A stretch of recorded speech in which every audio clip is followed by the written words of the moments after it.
হে ঈমানদারগণ, তোমরা আপোষে তোমাদের মাল ধন সম্পদ অন্যায়ভাবে ভক্ষণ করো না। অন্যায়ভাবে ভক্ষণ করার বিভিন্ন পন্থা আছে। আপনি অংশীদারকে ঠকালেন, অংশীদারের অংশ ঠিক মতো দিলেন না, তারপরে আপনি ছলচাতুরি করে বুদ্ধি কৌশল করে সম্পদ গ্রহণ করলেন, অথবা আপনি এমন এক চাপ সৃষ্টি করলেন যার ফলে সে তার সম্পদ আপনার কাছে হস্তান্তর করতে বাধ্য হলো। এই বিভিন্ন পন্থায় মানুষ অন্যায়ভাবে সম্পদ ভোগ করে থাকে। তো আল্লাহ বলছেন যে তোমরা বাতিল পন্থায় তোমরা তোমাদের সম্পদ ভোগ দখল করো না। হ্যাঁ, ইল্লান তাকুনা তেজারাতান আন তারাদিম মিনকুম, তোমরা সন্তুষ্টি সহকারে তোমরা ব্যবসা বাণিজ্যের মাধ্যমে তোমরা সম্পদ উপার্জন করো, তোমরা ব্যবসা বাণিজ্য করো, এখানে তোমাদের কোনো সমস্যা নেই, কিন্তু অন্যায়ভাবে কারো সম্পদ তোমরা ভক্ষণ করো না। ওয়ালা তাকতুলু আনফুসাকুম, এবং নিজদের লোকদেরকে হত্যা করো না। ইন্নাল্লাহ কানা বিকুম রাহিমা, নিশ্চয় আল্লাহ তাআলা তোমাদের প্রতি অতিশয় দয়ালু। আমরা বর্তমান সমাজে পেপার খুললেই দেখতে পাই ছেলের হাতে বাবা খুন, বাবার হাতে মেয়ে খুন, মায়ের হাতে স্বামী খুন, স্বামীর হাতে স্ত্রী খুন, এভাবে যে একটা হত্যাকাণ্ড। তা আল্লাহ বলছেন যে তোমরা আপোষে এরকম মারামারি হত্যাকাণ্ড এরা তোমরা ঘটিও না। অমাইয়াফাল জালিকা উদওয়ান ওয়া জুলমা, সীমালঙ্ঘন এবং অত্যাচার এর মাধ্যমে যারা এই ধরনের কাজ করবে, ফাসাফা নুসলি নারা, আল্লাহ অচিরি আমি তাকে জ্বলন্ত আগুনে প্রবেশ করাবো। ওয়াকানা জালিকা আল্লাহ ইয়াসিরা, এবং আল্লাহর পক্ষে এই কাজ করা খুবই সহজ। মানুষকে আল্লাহ তাআলা সব বেষ্টনীর মধ্যে রেখেছেন। মৃত্যুর পরে মানুষকে অতি সুরক্ষিত জায়গায় রাখা হবে, ইল্লিন এবং সিজিন। এই জায়গার থেকে কেউ কোনোভাবে নড়চড় করতে পারবে না, সুরক্ষিত জায়গা। যেমন জেলখানে একটা মানুষকে সুরক্ষিতভাবে রাখা হয়, বিচারের জন্য অপেক্ষা করা হয়, শাস্তি হলে ওখানে রাখা হয়। এই জন্য আল্লাহ বলেন যে আল্লাহর প্রতি এটা খুবই সহজ যে আল্লাহ তাআলা তাদেরকে জ্বলন্ত আগুনে প্রবেশ করাবেন।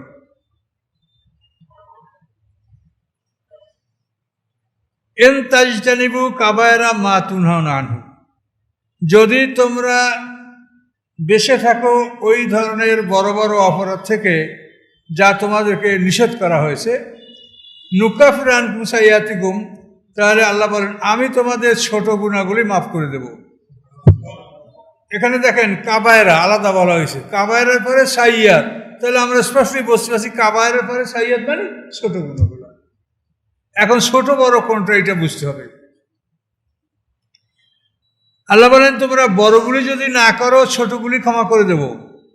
অনুদখিলুকুম মুদখালান কারিমা, এবং তোমাদেরকে আমি সম্মানিত জায়গায় প্রবেশ করাবো, অর্থাৎ জান্নাতে তোমাদের স্থান দেব। বড় গুনাহ হচ্ছে যে কাজগুলি আল্লাহ নিষেধ করেছেন এবং করলে তার শাস্তি উল্লেখ করেছেন, এগুলো গুনাহ কবিরা। আল্লাহ চুরি করো না নিষেধ করছে, তারপর চুরি করলে বসে কি আর ডান হাত কেটে দাও। ডাকাতি করো না মানা করা হয়েছে, 18 বছর ডাকাতি করলে ডান হাত বাম পা কাটি দাও। জেনা করো না, জেনা করলে বলা হয়েছে অবিবাহিত হলে 100 মিটার মারো, আর বিবাহিত হলে সঙ্গে সার করো, প্রস্তর আঘাতে হত্যা করো। তো যে কাজগুলি করতে নিষেধ করা হয়েছে এবং করলে তার শাস্তি ঘোষণা করা হয়েছে, আর যে কাজগুলি করতে বলা হয়েছে না করলে শাস্তির কথা বলা হয়েছে, সেগুলো গুনাহ কবিরা। করতে বলা হয়েছে যেমন নামাজ আদায় করো, না করলে শাস্তি। এই যে কাজগুলো করতে বলা হয়েছে না করলে শাস্তির কথা উল্লেখ করা হয়েছে, এগুলি গুনাহ কবিরা। এবং যে আয়াতের শেষে আছে হুবান কাবিরা, আযাবান আলিমা, গাদাবাল্লাহু আলাইহি, লানাতুল্লাহি আলাইহি, এইসব শব্দ যদি কোনো আয়াতের শেষে থাকে এগুলো গুনাহ কবিরার অন্তর্ভুক্ত। এগুলো কোরআন থেকে বাছাই করা গুনাহ কবিরা। এই বড় বড় গুনাহগুলি না করলে আল্লাহ ছোট গুনাহগুলি মাফ করবে। আর একটা পর্যায়ে আছে, সেটা হলো এই একটা কাজ, সে কাজটা আসলে গুনাহ কবিরা। মনে করেন চুরি, ডাকাতি, জেনা, এগুলো সব গুনায় কবিরা। এখন একটা লোক চুরি করার জন্য মনে তার একটা কল্পনা আছে যে চুরি করলে কেমন হয়, কিন্তু এই কল্পনাটা দীর্ঘস্থায়ী হয় নাই, আবার মন থেকে দূর হয়ে গেছে। এটার নাম হলো খাতের। এরপরে এই কল্পনাটা মনে একটু স্থায়ী হয়েছে যে অমুক জিনিসটা আমি কিভাবে নেব, কল্পনাটা দীর্ঘস্থায়ী হয়েছে মনে, এটা বলে হাজেস, খাতের হাজেস। এরপরে আপনি মনে মনে এখন পরিকল্পনা গ্রহণ করলেন যে এই কাজটা আমি কিভাবে করব, করার জন্য কি দরকার, কি করলেই কাজটা করা যাবে। মনে করেন ইমাম সাহেবের কাছে ভালো ভালো পেঁপে পাইকে আছে, মনে একটা পেঁপে নিয়ে খাবো, চুরি করবো, কারণ কেমন করবো মনে আসলো, আর চিন্তাটা দূর হয়ে গেল, তাহলে তো খাতের খতম। তারপর চিন্তাটা দীর্ঘস্থায়ী হয় যে ইমাম সাহেবের বাসার সামনে পেঁপে দেখে পাকা পেঁপে বড়, এটা মনের মধ্যে যদি স্থান লাভ করে তো এটা হাজেস। এরপরে হাম, কল্পনা, তাহলে ওই পেঁপে খাবো কেমন করে, এটা বুদ্ধি করি, একটা চাদর গায়ে দিয়ে যাবো আর হাতে থাকবে একটা বোতল, যদি দেখেই ফেলায় হুজুরে, তবে হুজুর একটু পানি দম করতে আসছে, আর না দেখলে পেঁপেটা পাইলে বলে দাবাই নিয়ে আর। এই যে আপনি পরিকল্পনাটা করলেন, এটার নাম হলো হাম, খাতের, হাজের, হাম। এই তিনটে স্তর পর্যন্ত মানুষের অপরাধ আল্লাহ তাআলা লেখেন না। তিনের পরে আজম, যে এবার আপনি এই সব বুদ্ধি করে এবার রওনা করছেন, এটা হলো আজম। এই চতুর্থ স্তরে গেলে তখন আপনার এক গুণ গুনাহ, এক গুণ পাপ, এটা আল্লাহ তাআলা লিখবে। চতুর্থ স্তরে যাইও আপনি করতে নাও পারেন, ফেল করতে পারেন, কিন্তু আপনি যে রওনা করলেন এই জন্য এই চতুর্থ স্তরে ঢুকলেন, এই জন্য আপনার এক গুণ গুনাহ, মানে অপরাধের সমপরিমাণ গুনাহ, এটা আল্লাহ লিখবে। তাহলে অপরাধ করার 4টে স্তর, খাতের, হাজেজ, হাম। এই হাম পর্যন্ত মাপ, যেটা সূরা ইউসুফে জোলাইখার বিষয়টা বলা হয়েছে না, অলাকাত হাম্মাদ দিয়ে হাম। হাম হলো জোলাইখার একটা পরিকল্পনা যে আমি অন্যায়টা করলে কীভাবে করবো, সে দরজা বন্ধ করে আমরা নিরাপদ একটা স্থান এখানে অবস্থান নিতে, এটা হলো হাম, পরিকল্পনা। এরপরে সামনের স্টেপে যদি অগ্রহত, এটা হলো আজম।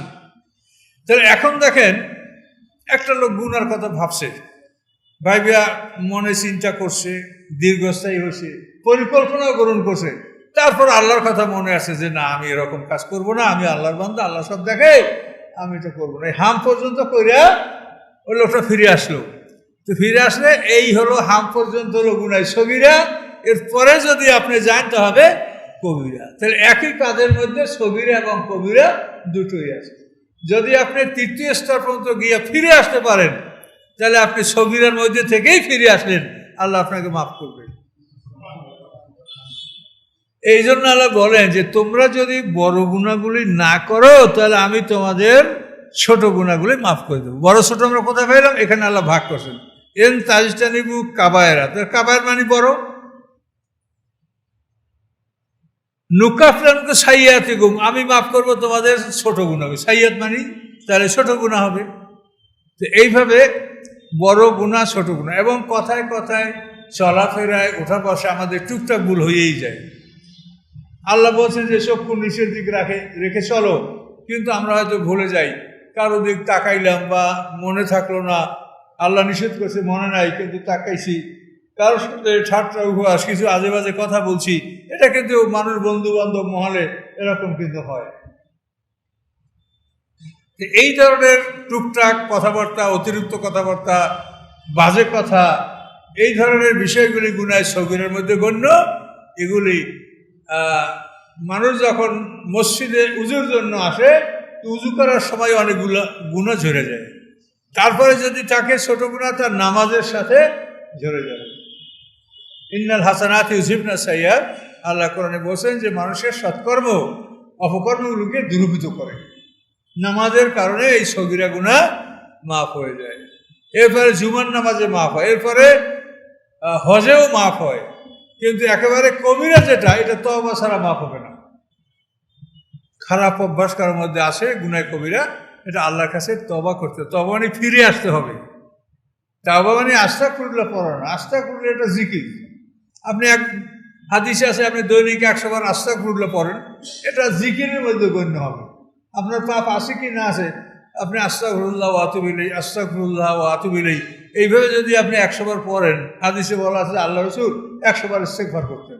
এই ইস্তেগফারটা তাওবা না, এটা হচ্ছে ইস্তেগফার মানে এটা জিকির, যে আল্লাহর কাছে আমি ক্ষমা প্রার্থনা করলাম, আল্লাহর কাছে আমি ফিরে, জিকির মধ্যে গণ্য হবে। আর তওবা হলো আপনি যে অপরাধ করতেন সেটা থেকে ফিরে আসেন আল্লাহর কাছে আর বলেন সারেন্ডার করে যে আমি এইটা করবো আর করবো না। সে গুনাহটা যত বড় হোক, আপনি যদি আল্লাহর কাছে ফিরে আসেন আর না করেন, আল্লাহ আপনাকে মাফ করবে, এটা আল্লাহ ঘোষণা করে দিয়েছে।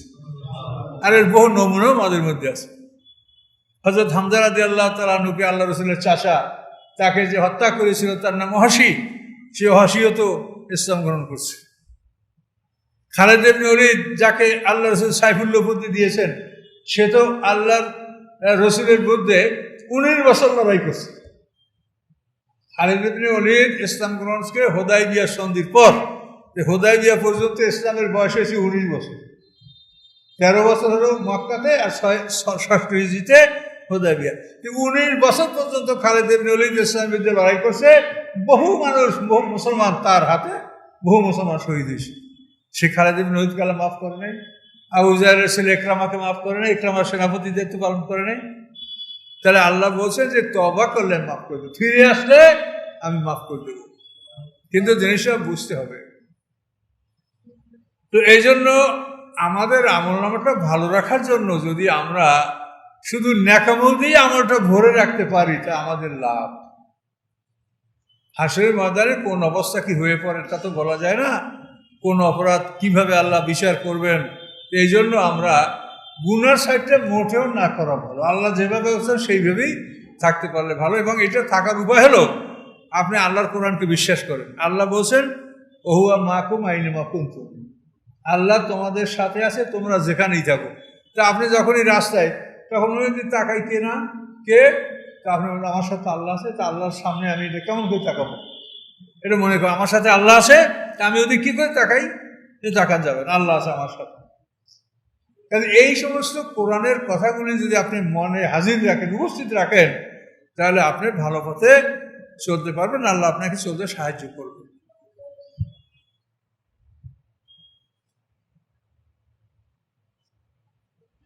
ওয়ালা তাতামান্নু মা ফাদ্দালাল্লাহু বিহি বা'যাকুম আলা বা'য, তোমরা কামনা করবে না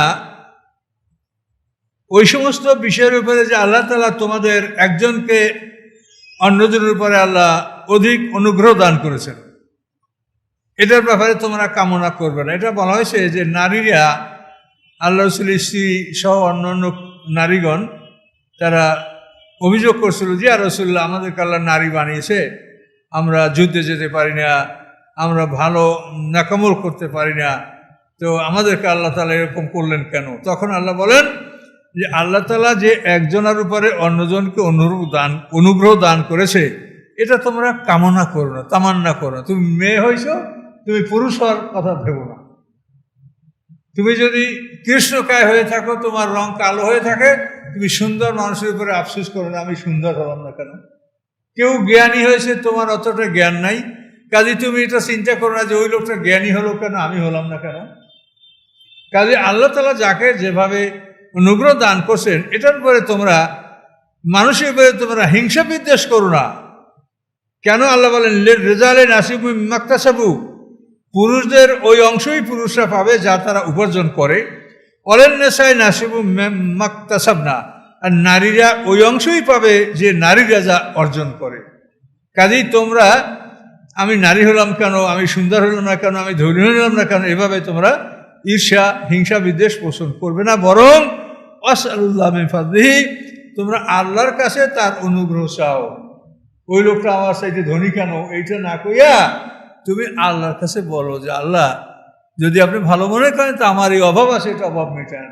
কোনোদিন অতিরিক্ত সম্পদের জন্য দোয়া করতে হয় না। যে কোরআনে আপনি দেখবেন রাসূলের সাহাবী সালাবা, যে আল্লাহ রসুলের কাছে সম্পদের জন্য দোয়া করতে বলছিলেন, 3 দিন আল্লাহ রসুল, 2 দিন ফেরত দেওয়ার পর 3য় দিন ইয়া রাসূল আমার দোয়া করেন, আমার আল্লাহ সম্পদ দিক, আমি আত্মীয়র হক আদায় করবো, জাকাত দিব, অমুক করবো, নেকামল করবো। সেই সাহাবাকে সম্পদ দেওয়া হলো, শেষ পর্যন্ত তার মুনাফিক হিসেবে মওয়াত হলো। কোরআনে সূরা তাওবার মধ্যে দেখতে পাবেন। কাজে সম্পদের জন্য আল্লাহর কাছে দোয়া করতে হয়, আল্লাহ দোয়া করবেন ইমান, হেদায়েত, আখিরাত। সম্পদ আপনার অর্থটুকুই যা আপনি খাদ্য গ্রহণ করেন, পোশাক পরিধান করেন, আল্লাহর পথে ব্যয় করেন, এটাই আপনার। আর যা থাকে এটা অপরের। এই জন্য আল্লাহ রাসূল বলছেন সাহাবীদেরকে যে তোমরা নিজের সম্পদের চাইতে অপরের সম্পদ বেশি ভালোবাসো। তো সাহাবীরা বলে এটা কেমন করে, আমরা তো আমাদের সম্পদ ভালোবাসি না। তোমার সম্পদ কি? তুমি যা খাও, পরিধান করো, যা দান করো, এটা তোমার। কিন্তু তুমি যা সংরক্ষণ করে পুঁজি করে জমা করে তা তোমার না। কিন্তু ওই পুঁজি করা সম্পত্তির প্রতি তোমার মায়া বেশি। ওই ব্যাংকে টাকা জমা দিয়ে আর সুদ খাইয়া মরবে, কিন্তু মেয়ে আসল টাকার জন্য খরচ না করা হয়। আপনি আসল টাকা কার জন্য রাখছেন? সে আপনার কি উপকারে আসবে? ইয়াউমা লা ইয়ানফাউ মালুন ওয়ালা বানুন, সেদিন মাল এবং আওলাদ কোনো উপকারে আসবে না। উপকারে আসবে কি? ইল্লা মান আতাল্লাহ বিকলবিন সালিম, যে রোগমুক্ত আত্মা নিয়ে আল্লাহর কাছে উপস্থিত হয়। রোগমুক্ত আত্মা, এখানে যেন রোগ না থাকে। রোগটা কি? আল্লাহ বলছেন না ফি কুলুবিহিম মারাদুন, ওদের অন্তরে রোগ। রোগ কি? রোগ হলো, এক নম্বর রোগ হলো মিথ্যে কথা বলা। এটা হলো আপনার মানে দেহের যেরকম এক নম্বর রোগ ব্লাড ক্যান্সার, আর হৃদয়ের বা মনের অন্তরের এক নম্বর রোগ হলো মিথ্যে কথা বলা, আত্মসাৎ করা, ওয়াদা খেলাপ করা, খারাপ ভাষা ব্যবহার করা, যেগুলিকে আল্লাহ রোগ বলেছেন। তো আল্লাহ বলছেন তুমি রোগমুক্ত হয়ে আমার কাছে আসো, রোগী হইয়া ওখানে যাও না। ওখানে গেলে যদি অপারেশন থিয়েটারে ঢোকা হয়, ওখানের মারাত্মক অপারেশন থিয়েটার, সব আগুনের কারখানার মধ্যে ঢুকাইয়া ঝালাই করা হবে। আর যদি মেশিন একেবারে খারাপ হয় তো ওখানে বাইর করাই হবে না, ওটা আগুনের জ্বালানি হিসেবে ব্যবহার করা হবে। আর যদি জ্বালাই করিয়া বাইর করার মতো হয় তাহলে সাফায়াতের মাধ্যমে বের হবে। আর যদি দেখে যে মেশিন একেবারেই মানে ডিস্ট্রয়েড, মানে কিছুই নাই, পুরো আগুনের জ্বালানি হিসেবে আল্লাহ দোজখে জ্বালানি হিসেবে ব্যবহার করবে। এই জন্য মনে রাখবেন মিথ্যা এবং আত্মসাৎ। আল্লাহ রাসূল সাহাবায়ে কেরাম থেকে বলছেন, সাহাবীরা বলছে ইয়া রাসূলুল্লাহ, মানুষ কি চুরি করতে পারে? মুসলমানরা চুরি করতে পারে? আল্লাহ রাসূল বলেন হতেও পারে, কখনো কোনো কারণবশত হতেও পারে। তো মুসলমানরা কি জিনা করতে পারে? আল্লাহ রাসূল বলেন হয়েও বসতে পারে, এটা অসম্ভব কিছু না। এরপর ইয়া রাসূলুল্লাহ, মুমিন কি মিথ্যা কথা বলতে পারে? আল্লাহ রাসূল বলেন না, কখনোই পারে না। মিথ্যা কথা মুমিন বলতে পারে না। কোরআন পাকে পরিষ্কার বলা আছে, ইন্নামা ইয়াফতারিল কাযিবাল্লাযীনা লা ইউমিনুনা বিআয়াতিল্লাহ, যে মিথ্যা ওরাই বলে যারা আল্লাহর আয়াতগুলি বিশ্বাস করে না, আল্লাহর তো ঈমান আনে না। তাহলে মিথ্যা বলা, আত্মসাৎ করা, এই সমস্ত অপরাধগুলি শিরকের সমতুল্য অপরাধ।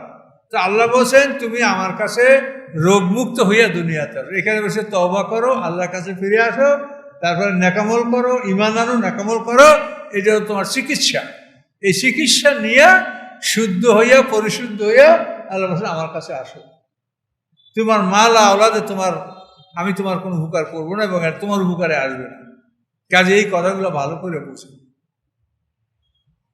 আমাদের এমন একটা স্বভাব যে মিথ্যা কথাকে আমরা কিছু মনেই করি না। অনেকের মানে মিথ্যা কথাই পুঁজি, এটা ছাড়া তার মানে চলেই না।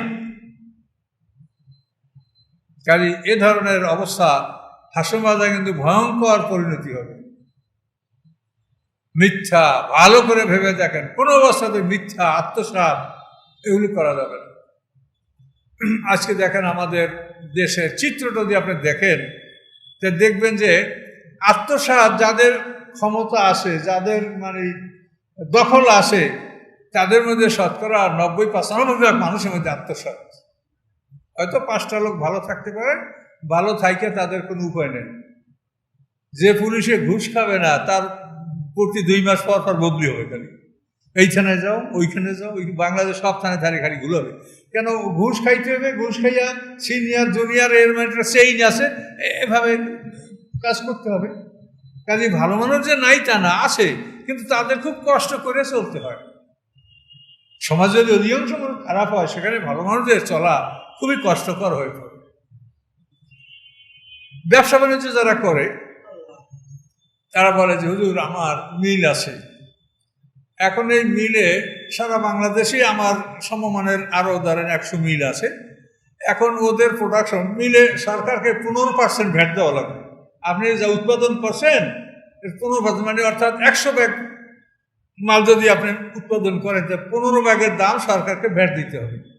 এখন সমস্ত মিল মাইসে করে কি, যে ওই উৎপাদনটা কমাইয়ে দেখায়। যদি আপনার 100 ব্যাগ উৎপাদন হয়ে থাকে, তারা 50 দেখাবে বা 75 দেখাবে, এবং এগুলো যারা চেকিং বা ভিজিটিংয়ের দায়িত্ব যারা আছে, ইন্সপেকশনের দায়িত্ব আছে, তাদের সাথে চুক্তি আছে, তারা তাদেরকে টাকা দেয়, আর ওরা নেই হ্যাঁ এই মিলের প্রোডাকশন এত। এখন যারা সৎ তারা অবাক হয়ে যায়, যদি আমি কি করব, সবাই উৎপাদন যা করে তার সাইডে 25%, 30, 50% কম লেখাইয়া তারা সেইটার ভ্যাট দেয়। আমি যদি সত্য বলি তাহলে আমার মালের দাম পড়বে দ্বিগুণ। এখন এটা কেটে কিনবে? কথাটা বুঝতে পারছেন? যে অধিকাংশ মানুষ খারাপ হইলে সেখানে ভালো মানুষ বসবাস করতে পারবে না। কাজে এই জন্য আমরা কিন্তু রোজা নামাজ আমরা কিছু সংখ্যক করি লোকে, রোজা নামাজও তো আমরা 5 জনে করি না, করি? এই শহরে কত লোক আছে? এই শহরে ঈদের দিনে কত লোকে নামাজ পড়ে? তাদের জন্য কি ঈদের দিনে নামাজ ফরজ, বাকি নামাজ মাফ? ঈদের দিনে তো কোনো মাঠে ফাঁকা থাকে না, সব মাঠ ভরে যায় মানুষের। এই মানুষ কি আকাশ থেকে নামে না আপনার শহরের লোক? ঈদের দিনে এতগুলো মানুষ আসে কোথা থেকে? জামাতের নামাজে এই লোকগুলো নাই কেন? তাহলে কয়টা লোকে নামাজ পড়ে ভেবে দেখে। কাজে আমাদের সামাজিক অবস্থাটা খুবই খারাপ। তারপরও যতটুকু সম্ভব ততটুকু চেষ্টা আপনারা করেন, যতটুকু সম্ভব ততটুকু চেষ্টা করেন, এবং ব্যক্তিগত ব্যাপারে যাতে মিথ্যার আশায় না যান, সুদ ঘুষের মধ্যে যাতে না যেতে পারেন, এটা চেষ্টা করেন। কিন্তু অবস্থাটা আমাদের এতই জটিল, এগুলো আমি জানতাম না। আমার সাথে অনেক শিল্পপতিরা আলাপ করে, যদি আমি শিল্পপতি, আমার এতটা কারখানা আছে, তো আরও একটা কারখানা করতে চেয়েছি, কিন্তু এই হলো সমাজের অবস্থা, যে সবাই তাদের প্রোডাকশনকে মানে 50% বা 70% এর বেশি তারা হিসাব দেয় না, এবং এটা যারা ইন্সপেক্টর আছে তাদের সাথে যোগ সাজস আছে, তাদেরকে টাকা দিবি। এখন যদি আমি আমার হিসাব দেই যে আমার মিলে 100তে 100 হিসাব দেই, তা আমার মালটার দাম পাবো কত? দ্বিগুণ করে যাবে না? ও হিসাব দিল 50 আর আমি দিলাম 100, এই মাল কি স্যার বিক্রি হবে কোনোদিন? কি করে ব্যবসা করবেন দেখেন। এই জন্য সমাজ যদি ভালো না হয়, ইসলামী সমাজ যদি প্রতিষ্ঠিত না হয়, তো মানুষ ব্যক্তিগতভাবে দিন পালন করতে পারে না। এর একটা উদাহরণ দিয়ে থাকি আমি, শুনেন। সামাজিক জীব কাকে বলে? সামাজিক জীব হলো যে প্রাণী তার নিজের কাজ একা করতে পারে না, সেই প্রাণীটি হলো সামাজিক জীব। কারণ আপনারা যারা এই জামা কাপড় পরিয়ে আসেন, কেউ নিজে বানাইছেন যে এটা আমি বানাইয়া জামাটা পরছি? আপনি অপরের মুখাপেক্ষি, প্রত্যেকটা কাজে আপনি পরের মুখাপেক্ষি, খাওয়া দাওয়া, পোশাক পরিচ্ছদ, চলাফেরা, সব কাজে। তো যে প্রাণী একা তার কাজ করতে পারে না, অপরের মুখাপেক্ষি, সেই প্রাণী হলো সামাজিক জীব। আমরা সমাজবদ্ধভাবে বসবাস না করলে আমাদের চলার মতো কোনো উপায় নেই। কিন্তু শিয়াল দেখেন, শিয়াল, বন বিড়াল, এরা সামাজিক জীব না। কেন না? যে একটা শিয়ালে যখন অমাবস্যার অন্ধকার রাতে একটা মুরগি ধরবে, ডিম পাড়া মুরগি, তখন আপনাদের কারো কাছে বলবে না যে ভাই আমার একটা আলো দেন, আমি একটা মুরগি ধরবো। কি শিয়ালে বলবে আপনাকে? আল্লাহ তাআলাকে এমন শক্তি দিছে, অন্ধকার যত বেশি তত ভালো দেখে। এখন এই শিয়ালে দেখেন মুরগির ধরে যখন খাবে, তা আপনাদের কারো কাছে বলছে ভাই আমারটা জবাই করে দেন, কড়াই দেন, পাক করব, তেল দেন, লবণ দেন, পেঁয়াজ রসুন দেন, কিছু বলছে শিয়ালে? কি মজা করে মসমস মসমস করিয়া মুরগি খাইয়ে ফেলাইলো। খাইয়া ঘুমাবার সময় আপনার কাছে ল্যাপ তো চোখ চাপে না, গোল হইয়া ঘুমাবে, নাকের লোম নাই, লেজটা ঘুরিয়ে নাকের উপর দিয়ে দিবে। এরপরে শিয়াল মানে এয়ার কন্ডিশনের ঘুম। এখন আপনিও খায় না, শিয়ালও খায়, তা আপনার খাইতে কত জায়গায় যাওয়া লাগে, আর শিয়াল যে খাইলেও কারো কাছে যাওয়া লাগলো। এখন আপনি আমি সামাজিক জীব, যেহেতু আমরা আমাদের কোনো কাজ একা করতে পারি না, আর ওই শিয়াল সামাজিক জীব নয়, যেহেতু তার সব কাজ একাই করতে পারে। যে প্রাণী সামাজিক জীব, সেই প্রাণী তার পার্থিব জীবনের কোনো কাজ একা করতে পারে না। পারেন? যে প্রাণী তার পার্থিব জীবনের কোনো কাজ একা করতে পারে না, সেই প্রাণী একাকী তার ধর্ম পালনও করতে পারে না। কাজে একাকে যে আপনারা ধর্ম পালন করতে চান, এটা একটা শো। মানে আপনি একটা লম্বা জামা পরলেন, একটা পাগড়ি বানলেন, একটা জুব্বা গায়ে দিলেন, কি সব বিশদ মুসল্লি সাহেব, এটা শো করতে পারি আমরা। কিন্তু আসলেই যে মুসলমান হওয়ার জন্য, এই সামাজিকভাবে চলার জন্য, এই যে সমস্যার কথা বললাম, এই সমস্যা ছাড়া আমরা কেউ আছি? সুদ না দিয়ে দোকানে একটা কাপড় কিনতে পারবেন? যে কাপড়টা 100 টাকায় উৎপন্ন হয়েছে, সেই কাপড়টা প্রত্যেকটা মহাজনের হাতে লাভ এবং সুদ, এটা হিসাব করতে করতে 100 টাকার কাপড়টা মানে 5 জন মহাজনের হাত বদলে রিটেল মার্কেটে আসলে কাপড়টার দাম হবে 200 টাকা। কিন্তু এই কাপড়টা আপনি মিলে দেখেন, আপনি একটা পেস্ট কিনেন 200, 250, 300 টাকা একটা পেস্টের দাম, ওটা 10 টাকার বেশি ওটা খরচ করে না। আপনারাও মানুষ বুঝে দেখেন এই যে কেন। এটা হলো এই যে ভ্যাট ভ্যাট ভ্যাট এবং কত হাত বদলাই ওইটা রিটেল মার্কেটে আসছে।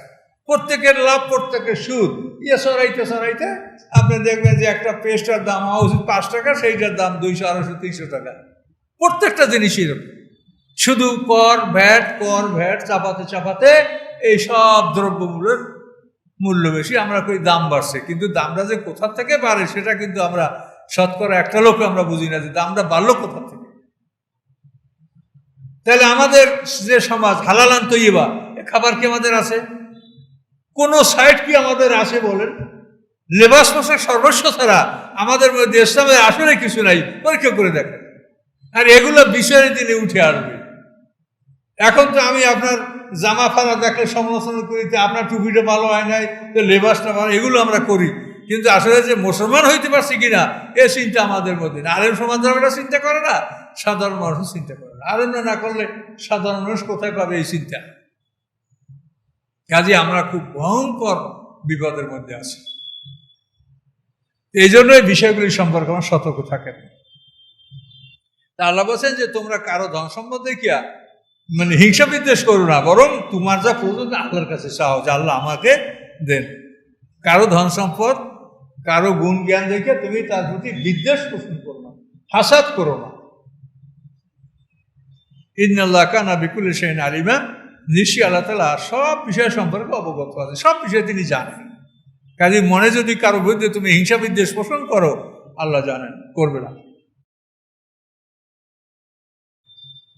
ওয়ালিকুল্লিন জাআলনা মাওয়ালিয়া মিম্মা তারাকাল ওয়ালিদানি ওয়াল আকরাবুন, সকলের জন্যই আমি উত্তরাধিকার মনোনীত করেছি যা রেখে যায় তার পিতামাতা নিকটতম আত্মীয়।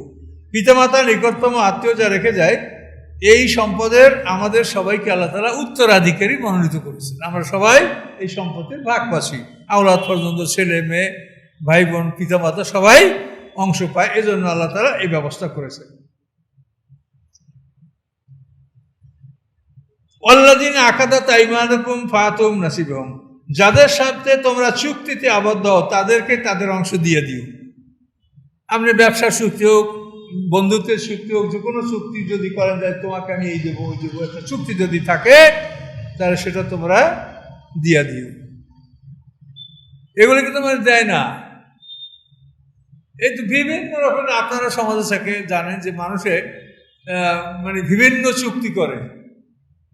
একজনের টাকা দিয়েছে, আমার একটা রিক্সা কিনে দেন 1 লক্ষ টাকায়, ওনার গ্যারেজ আছে। এখন যে তুমি তো রিক্সা কিনবা, তো এই রিক্সাটা কিনে তুমি কত ভাড়া পাবা? দৈনিক 200 টাকা। তাহলে তুমি টাকাটা আমার কাছে দাও, আমি তোমার 200 টাকা করে ভাড়া দিয়ে যাচ্ছি। মনে করবা যে তোমার রিক্সাটা আমার কাছে। উনি মনে করছে যে রিক্সাটা না কিনে টাকা আমার কাছে, এই রিক্সা দামি তো, তাহলে ওনার কাছ থেকে আমি 200 টাকা করে নেই। কয়েকদিন পরে এখন ভাড়াও দেয় না, রিক্সা কিনেও দেয় না, টাকাও দেয় না। এই অভিযোগ আমার কাছে আসে, আমি সেটাই বললাম। তাহলে এই লোকটা চুক্তি ভঙ্গ করলো কিনা, এবং এইটা তার সাথে যে কারবারটা এটা সুদের মধ্যে গেল কিনা। তোমাকে দেশে 1 লাখ টাকা, তুমি দৈনিক 200 টাকা তাকে দিচ্ছ, এটা তো সুদ। যদি তার রিক্সা হয়তো রিক্সা ভাড়া দিলে, এটা রিক্সা ভাড়া দিয়ে সে 200 টাকা ভাড়া দৈনিক নিতে পারে, এটা তার জায়েজ। কিন্তু সে রাখছে টাকা আর দিচ্ছে 200 টাকা, কয়েকদিন পর টাকাও না, রিক্সাও না, কোনো কিছু না। বা এই জন্য আল্লাহ বলেন যে তোমরা যার সাথে যে চুক্তি করো, এই চুক্তিগুলো তোমরা রক্ষা করো। লেনদেনের ক্ষেত্রে মানুষ এতই খারাপ যে সুদের কারবারিদের হাতে পড়লে তারা দিতে পারে, কিন্তু ভালো মানুষের কাছ থেকে যদি ধার উদ্ধার কেউ নেয়, এটা ফেরত দিতে পারে না। এটা হলো মানুষের স্বভাব।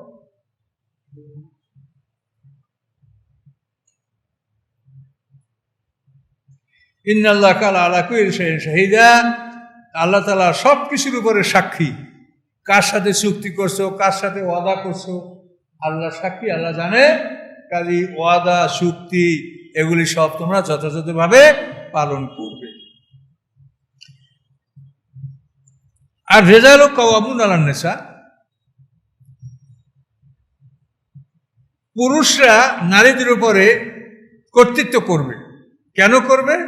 বিমা ফাদ্দাল্লাহু বাযহুম আলা বায, এজন্য যে আল্লাহ তাআলা একজনকে অপরজন উপরে অনুগ্রহ দান করছেন। পুরুষদেরকে যে অনুগ্রহ দান করছে এই জন্য তারা নারীদের উপরে কর্তৃত্ব করবে।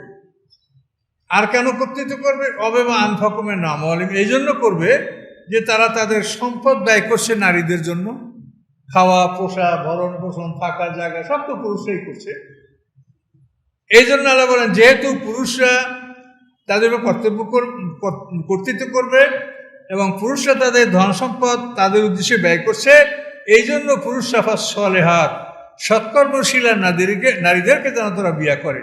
কানেতাত, যারা বিনয়ী নম্র, তাদেরকে যেন বিয়া করায়।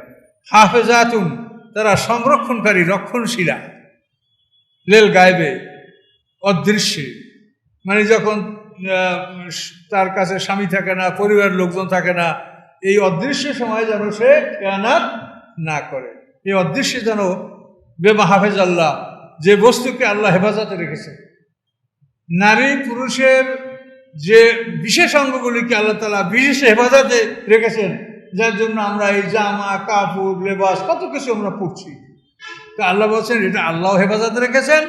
এবং এই হেফাজত, এই আমানতের খেয়ানত যেন কোনো নারী গায়েবে না করে, এই ধরনের নারীকে তোমরা বিবাহ করবা। ওয়াল্লাতী তাকাফুনা নুশুজাহুন্না, আর যে নারীদের ব্যাপারে তোমরা অবাধ্যতার ভয় করো, যে অবাধ্য হবে, স্বামীর কথা মানবে না, ফাইজুহুন্না, তাদেরকে উপদেশ দাও, ওয়াজ করো, বুঝাও। পৃথিবীতে ভালো ভালো নারীদের ইতিহাস শোনাও, বিবি আসিয়ার ইতিহাস শোনাও, ফেরাউনের বিবি আসিয়া, মরিয়ামের ইতিহাস শোনাও, এইভাবে পৃথিবীর ভালো ভালো নারীদের ইতিহাস তাদেরকে শোনাও। ওয়াহজুরুহুন্না ফিল মাদাজি, এবং শাস্তিমূলক ব্যবস্থা হিসেবে তাদেরকে বিছনায় পৃথক রাখো। তোমার ঘরেই রাখো, কিন্তু তুমি আলাদা বিছনায় শো, অথবা ওই বিছনায় শুলে কিন্তু তুমি অন্যদিক মুখ ফিরে থাকো। এটা নারীদের জন্য একটা শাস্তি। অবাধ্যতা যাদের মধ্যে দেখা যাবে তাদেরকে এই শাস্তি দেওয়া যাবে, এটা কোরআনে বলা আছে। অদ্রিবুহুন্না, এবং তাদেরকে মারা যাবে, মারবা। কীরকম? একটা মেশক দিয়ে একটা পিটান দিলা, বা হাত দ্বারা একটা চটপট দিলা, কোনো রকম অধিক মারার জন্য। মারা মানে হলো নিয়ন্ত্রণের জন্য মারা, এটা আমি প্রতিপক্ষ হিসেবে আপনি পিটাইবেন তা না, এটা আল্লাহ বলছেন। ফায়না তা নাকুম, এ ধরনের আচরণের পরে যদি তারা তোমাদের আনুগত্য করে, ফালা তাকবু আলাইহিন্না সাবিলা, তাদের উপরে বিকল্প কোনো পথ তোমরা অনুসন্ধান করো না। ইন্নাল্লাহ কানা আলিয়ান কাবিরা, নিশ্চয়ই আল্লাহ তাআলা সবার উপরে সবার বড়। আল্লাহ তাআলা যা বলেন তার কথা তোমরা শোনো। এরপরেও যদি হয় ওয়ানখিফতুম শিকাকা বাইনিহিমা, যদি স্বামী স্ত্রীর মধ্যে তোমরা একটা ফাটল মানে বিচ্ছিন্নতা লক্ষ্য করো, যের মধ্যে ফাটল ধরবে, এদের সংসার টিকবে না, এরকম যদি তোমাদের মধ্যে স্বামী স্ত্রীর মধ্যে বিরোধিতা পরিলক্ষিত হয়, তাহলে কী করবা? ফাবাসু হাকাম্মান মিন আহলিহি ওয়া হাকাম্মান মিন আহলিহা, তাহলে তোমরা স্বামীর পক্ষ থেকে একজন বিচারক এবং স্ত্রীর পক্ষ থেকে একজন বিচারক, দুইজন বিচারক মনোনীত করো এবং তাদের কাছে বিষয়টা তুলে ধরো। তালাকের আগে এটা করতে বলা হয়েছে। আর আমাদের দেশে যে আইন আছে সেটা করেছে তালাক দেওয়ার পরে সালিসি ডাকো। কি আমার জান তাই না, যে তালাক দেওয়ার পরে 3 মাসের মধ্যে সালিসি বৈঠক করো চেয়ারম্যানের মাধ্যমে। এটা হলো আমাদের দেশে আইয়ুব খানী আইনটা, মুসলিম পারিবারিক মুসলিম ফ্যামিলি ল অর্ডিন্যান্স। আর আল্লাহ বসে তালাকের আগে সালিশ বসা। যদি দেখো যে তাদের মধ্যে মিটমীমাংসা হবে না বা সংসারে দাম্পত্য কলহ, তাহলে পুরুষের পক্ষ থেকে একজন বিচারক, নারীর পক্ষ থেকে একজন বিচারক মনোনীত করো। এই ইউরেদে ইসলাহান, তারা যদি সংশোধন কামনা করে, ইউয়াফিকাল্লাহু বাইনহুমা, তো উভয়ের মধ্যে আল্লাহ তাআলা সংশোধনের তৌফিক দান করবেন। স্বামীর পক্ষে সালিশ সে স্বামীর ত্রুটিগুলো বুঝাইয়া বলবে, নারীর পক্ষে সালিশ নারীর ত্রুটিগুলো তাকে বুঝাইয়া বলবে।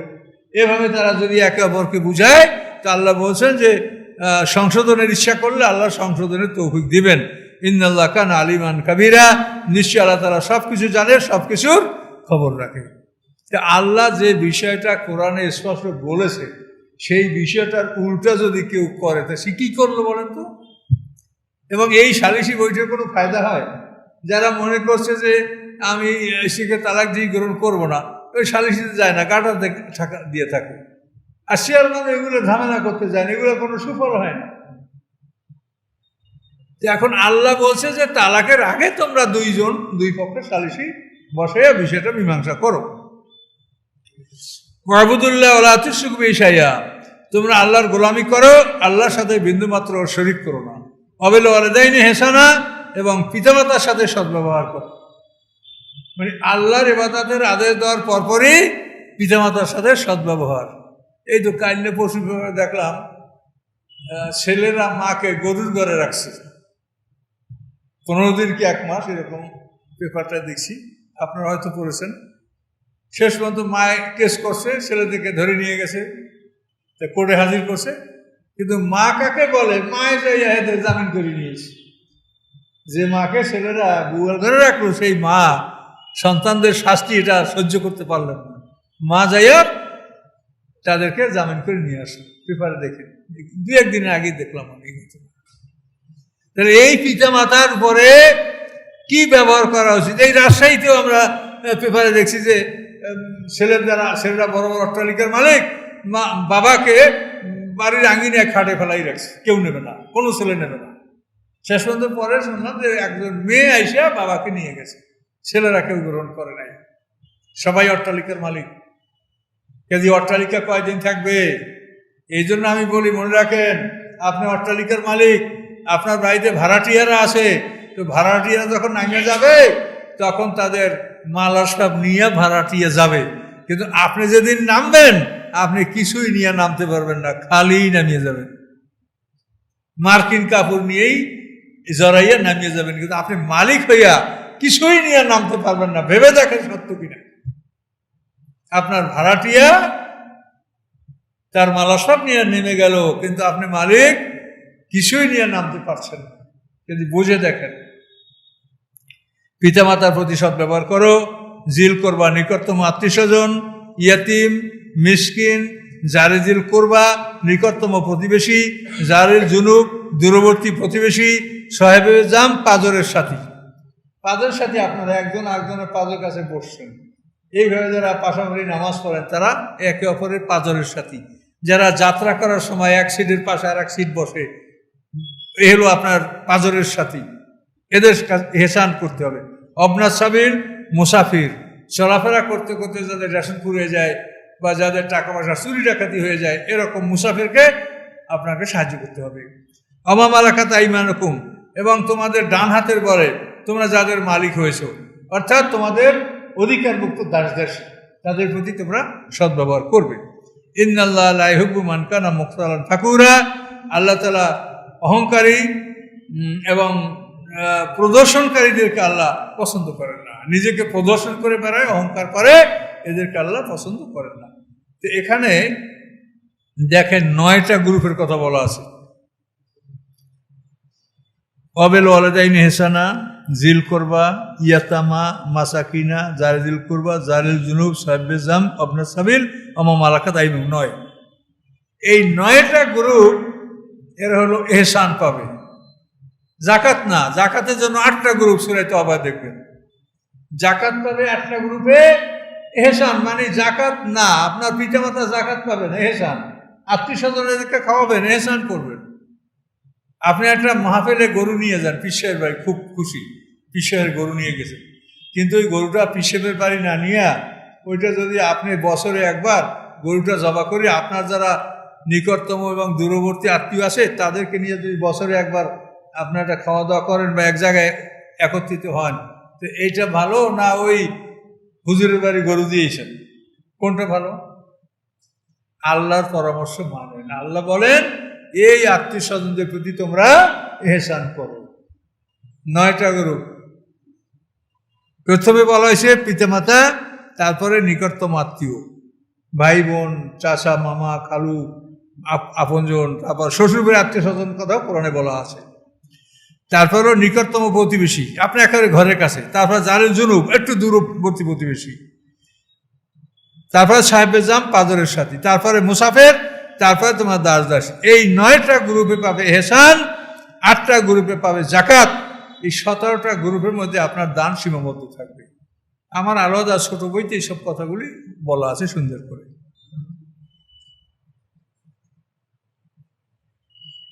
আল্লাহ তাআলা অহংকারীকে পছন্দ করে না।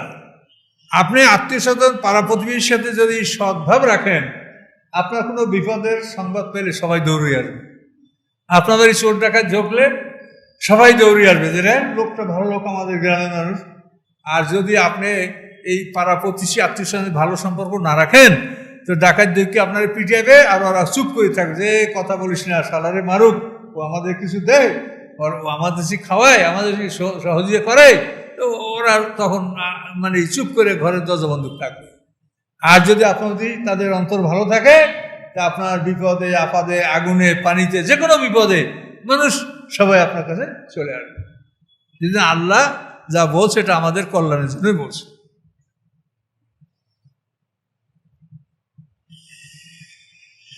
আল্লাযীন ইয়াবখালুনা, যারা বখিলি করে, কৃপণতা করে, ওই আমরুন নাসা বখলে, মানুষদেরকে বলে যে তোমরা কৃপণতা করো, ওই একতমুনা মা আতাল্লাহ ফাদলিহি, এবং আল্লাহ তাআলা তাদেরকে অনুদান করেছেন সেটা তারা লুকিয়ে রাখে। ও আতাদনা লিল কাফিরিন আযাবা মুহিনা, এবং এই কাফেরদের জন্য আল্লাহ বলেন আমি অপমানজনক শাস্তি নির্ধারণ করে রেখেছি।